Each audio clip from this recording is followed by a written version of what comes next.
Well, this question is going to be for our two chiefs, Chief Alon and Chief Q.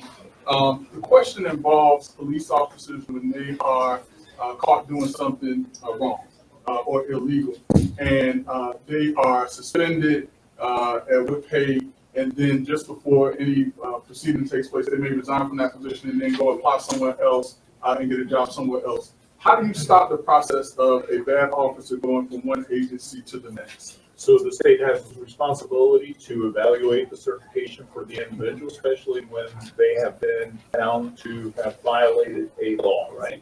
So they go over the individual's situation, and then based on that, they determine if they deserve to be given some type of probation, some type of status that basically says you may retain your certification, but you have to do the following. Or they may just say your certification is done, it's over.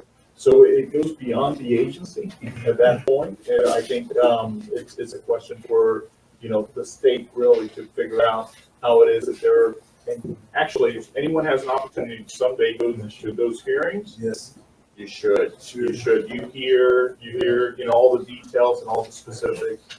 And sometimes they'll surprise you. Some that you think, well, this is going to get maybe some type of, hey, don't do it again. That person's certification is gone.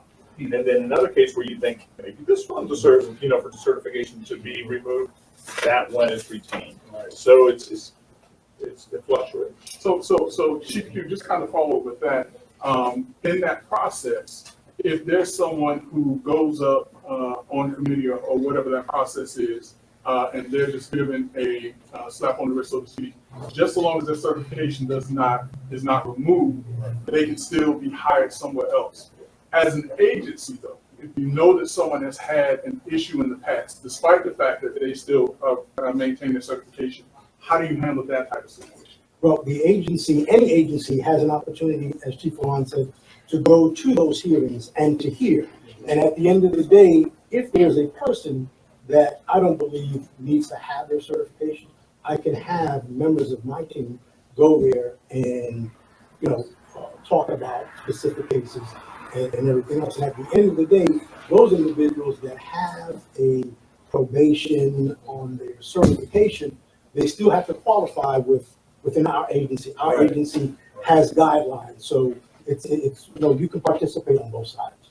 Now there's one thing though that for both of us, that and for obviously the entities that regulate our certification, if you lie, you're done. There's no forgiveness whatsoever. If you are found guilty of lying, you are absolutely done. Your certification is revoked. That's like having a conversation at the federal level. You tell a lie, you're done. Yeah.